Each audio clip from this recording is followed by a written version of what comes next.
नमस्कार दोस्तों, स्वागत है आपका हमारे चैनल प्लेडू में। क्रिकेट के भगवान कहे जाने वाले कपिल देव एक ऐसा नाम जिन्होंने भारतीय क्रिकेट को विश्व मंच पर एक नई पहचान दिलाई। 1994 में भारतीय क्रिकेट के इतिहास में एक ऐसा विवाद सामने आया जब कपिल देव को भारतीय क्रिकेट से बैन कर दिया गया और इस मामले ने पूरे विश्व जगत क्रिकेट को हिला करके रख दिया। क्या आप जानते हैं कि हमारे महान ऑलराउंडर कपिल देव पर मैच फिक्सिंग का आरोप लगा था?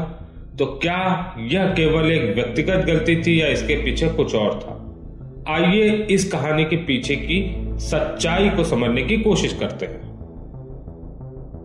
कपिल देव का जन्म 6 जनवरी 1959 को चंडीगढ़, भारत के एक पंजाबी परिवार में हुआ था। इनका पूरा नाम कपिल देव रामलाल निखंज था। इनका परिवार भारत पाकिस्तान के विभाजन के बाद पाकिस्तान से भारत आया था।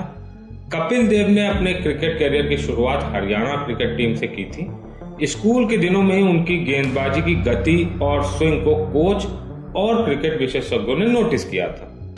उनके करियर का सबसे पहला बड़ा ब्रेक तब आया जब उन्हें 1975-76 में हरियाणा रणजी टीम में चुना गया। दोस्तों, कपिल देव जी ने हमें बहुत सारी स्वर्णिम यादें दी। सबसे पहले तो वो ऐतिहासिक पल जिसे कोई भी भारतीय भूल नहीं सकता, 1983 का वर्ल्ड कप। कपिल पाजी की कप्तानी में भारत ने पहली बार वर्ल्ड कप जीता और सिर्फ कप्तानी ही नहीं, जिम्बाब्वे के खिलाफ उनके 175 रन की नाबाद पारी। वाह क्या बात है। कपिल देव जी पहले ऐसे ऑलराउंडर बने जिन्होंने 5000 रन और 400 विकेट लेने का डबल धमाका किया। टेस्ट क्रिकेट में सर्वाधिक विकेट लेने वाले गेंदबाज बने वो। लगातार 108 टेस्ट मैच खेलने का वर्ल्ड रिकॉर्ड उन्होंने बनाया। और हाँ, एक दिलचस्प बात है कि कपिल पाजी को हार्डी के नाम से भी जाना जाता था क्योंकि वो मैदान पर बिल्कुल हरकुलिस की तरह थे, बस बाल थोड़े से कम थे। 1979-80 में कपिल देव को अर्जुन अवार्ड से सम्मानित किया गया, 1982 में पद्मश्री से और 1991 में पद्म विभूषण से सम्मानित किया गया। यानी क्रिकेट के मैदान से लेकर देश के सर्वोच्च सम्मान तक हर जगह कपिल पाजी का जलवा था। दोस्तों, कपिल जी एक बेहद ही गरीब परिवार से थे। इतनी बड़ी उपलब्धियां हासिल करना यह सिर्फ एक खिलाड़ी नहीं बल्कि पूरे देश के लिए प्रेरणा की कहानी है। आखिर 1994 में ऐसा क्या हुआ कि कपिल देव पर बैन लगा? आइए इस घटना को सिलसिलेवार तरीके से समझने की कोशिश करते हैं। 1994 में श्रीलंका में सिंगर कप के दौरान भारत और पाकिस्तान के बीच एक महत्वपूर्ण मैच खेला गया। इस मैच के बाद भारतीय क्रिकेटर मनोज प्रभाकर ने दावा किया कि उन्हें एक वरिष्ठ खिलाड़ी ने खराब प्रदर्शन करने के लिए पैसे की पेशकश की। हालांकि उस समय उन्होंने इस खिलाड़ी का नाम सार्वजनिक नहीं किया।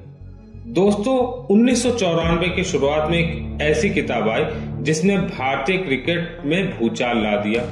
पाकिस्तानी क्रिकेटर मौजूद्दीन की किताब टेक माई वर्ड। क्या आप जानते हैं इस किताब में ऐसा क्या था जो इतना विवादास्पद बन गया था? मौजूद्दीन ने अपनी किताब में एक बड़ा आरोप लगाया। उन्होंने लिखा कि 1991 में बेंगलुरु में हुए भारत और पाकिस्तान मैच में कपिल देव ने उन्हें मैच फिक्स करने का प्रस्ताव दिया था।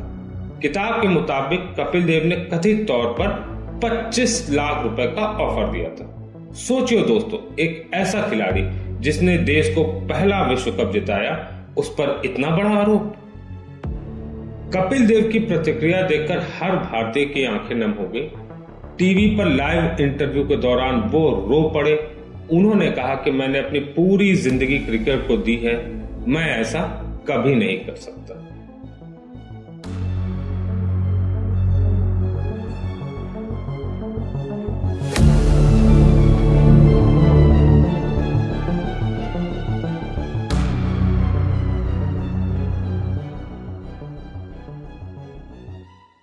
वैसे दोस्तों, उस समय सोशल मीडिया नहीं था, वरना we stand with Kapil trend कर रहा होगा।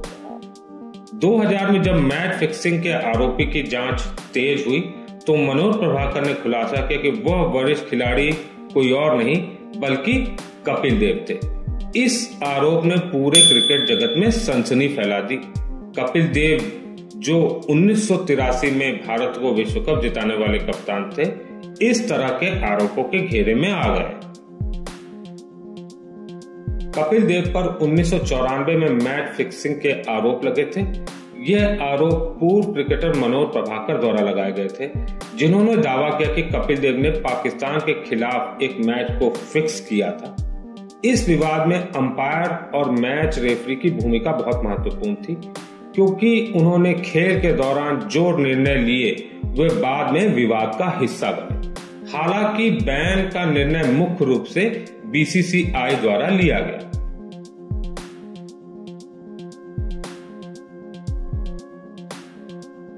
बीसीसीआई ने कपिल देव पर बैन लगाने का डिसीजन लिया। उनके खिलाफ जो आरोप थे उनकी जांच के लिए एक विशेष टीम बनाई गई। बीसीसीआई ने इस मामले में सख्त कदम उठाते हुए कपिल देव को बैन कर दिया गया। इस विवाद में अन्य क्रिकेटर्स की प्रतिक्रियाएं भी महत्वपूर्ण थी।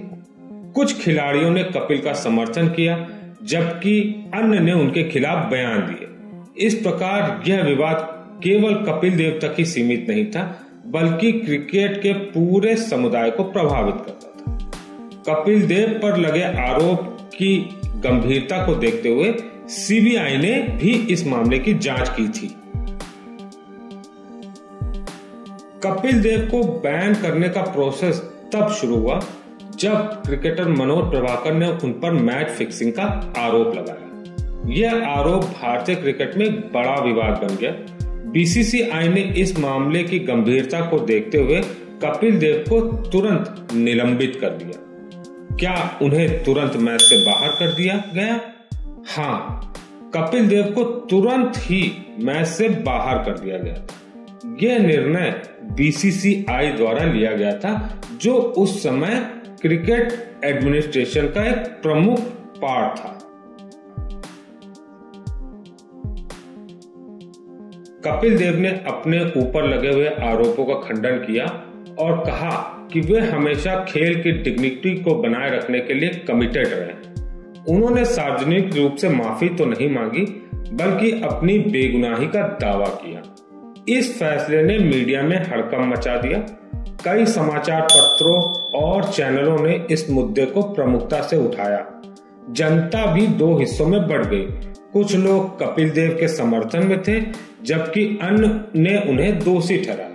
यह मामला भारतीय क्रिकेट बोर्ड के लिए एक बहुत बड़ा टर्निंग पॉइंट साबित हुआ। कपिल देव का करियर इस विवाद से काफी प्रभावित हुआ। उन्हें अपने करियर के अंतिम चरण में इस तरह के आरोपों का सामना करना पड़ा, जिससे उनकी छवि पर एक नेगेटिव इम्पैक्ट हुआ। बेशक इस बैन ने कपिल देव की डिग्निटी को नुकसान पहुंचाया।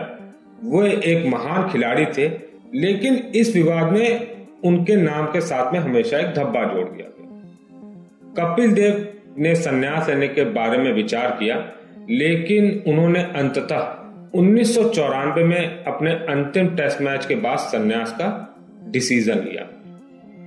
कपिल देव ने बाद में इस घटना पर खुलकर बात की और कहा कि उनके लिए ये एक कठिन समय था।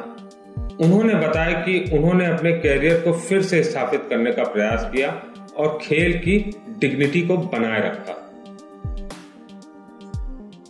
कपिल देव को 1994 में बैन करने के पीछे कई कारण थे। कपिल देव पर पूर्व क्रिकेटर मनोहर प्रभाकर ने मैच फिक्सिंग का आरोप लगाया था।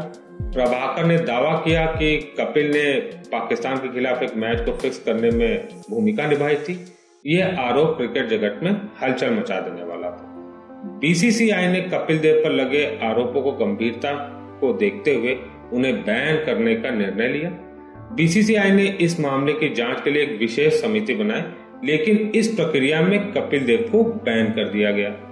कुछ रिपोर्ट के अनुसार कपिल देव और बीसीसीआई के बीच तनाव बढ़ा जब कपिल ने आईसीएल में खेलने का निर्णय लिया। क्या यह केवल एक व्यक्तिगत दुश्मनी थी या इसमें राजनीति भी शामिल थी? कई लोगों का मानना है कि यह विवाद कपिल के कैरियर के अंत में उनकी छवि को नुकसान पहुंचाने का प्रयास था। कपिल देव अकेले ही नहीं थे। कई अन्य खिलाड़ी भी आईसीएल में भाग लेने के कारण उन्हें भी बैन किया गया था। क्या आपको लगता है कि कपिल देव को सिर्फ एक निशाना बनाया गया था या यह एक सामान्य प्रक्रिया थी? बीसीसीआई ने कई प्लेयर्स पर बैन लगाया था, लेकिन कपिल देव का मामला सबसे अधिक चर्चा में रहा। तो क्या यह फैसला सही था? बाद में कई विशेषज्ञ और पूर्व खिलाड़ियों ने इस निर्णय पर सवाल उठाए। मनोज प्रभाकर के आरोपों की विश्वसनीयता पर भी सवाल उठे। न्यायमूर्ति चंद्रचूड़ की रिपोर्ट में कहा गया कि प्रभाकर के दावों के समर्थन के लिए कोई ठोस सबूत नहीं। इसके अलावा प्रभाकर खुद भी मैच फिक्सिंग के विवादों में घिरे हुए थे, जिससे उनकी विश्वसनीयता पर और भी क्वेश्चन मार्क था। क्या आप जानते हैं कि इस तरह के फैसले खेल की गरिमा को प्रभावित करते हैं? लेकिन फिर आया वो दिन। 3 महीने बाद बीसीसीआई की जांच पूरी हुई, कोई ठोस सबूत नहीं मिला।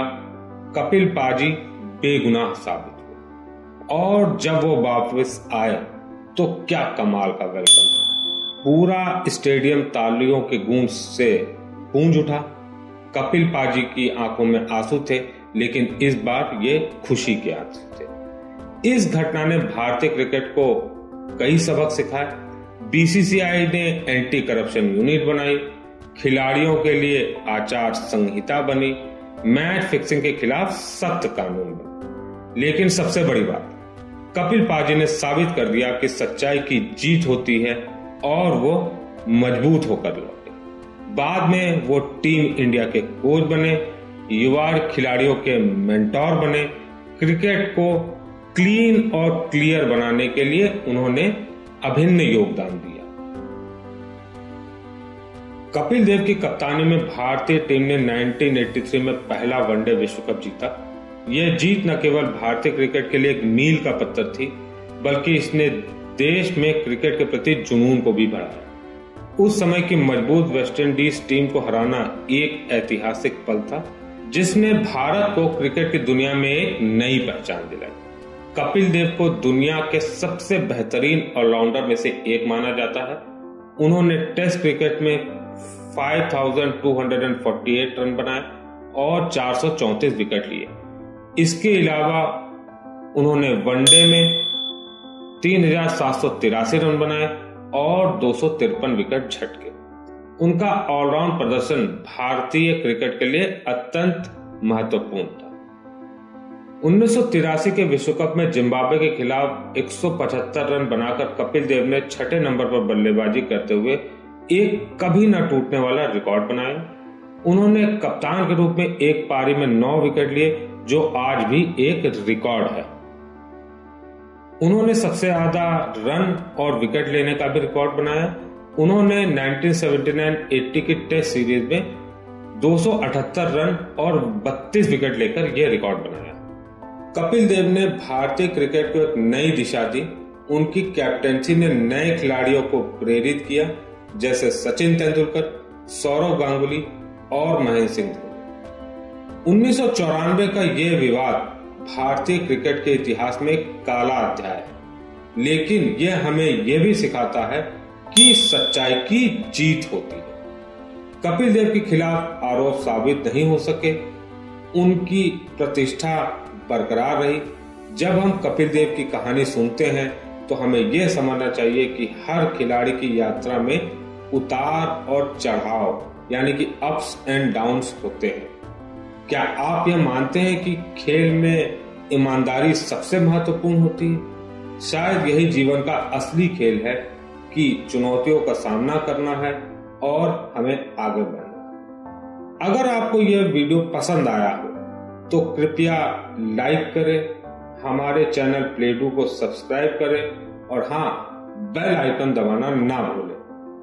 अगले वीडियो में हम क्रिकेट के अन्य महान खिलाड़ी की कहानी के बारे में चर्चा करेंगे। जुड़े रहिए। धन्यवाद। आपका दिन शुभ हो।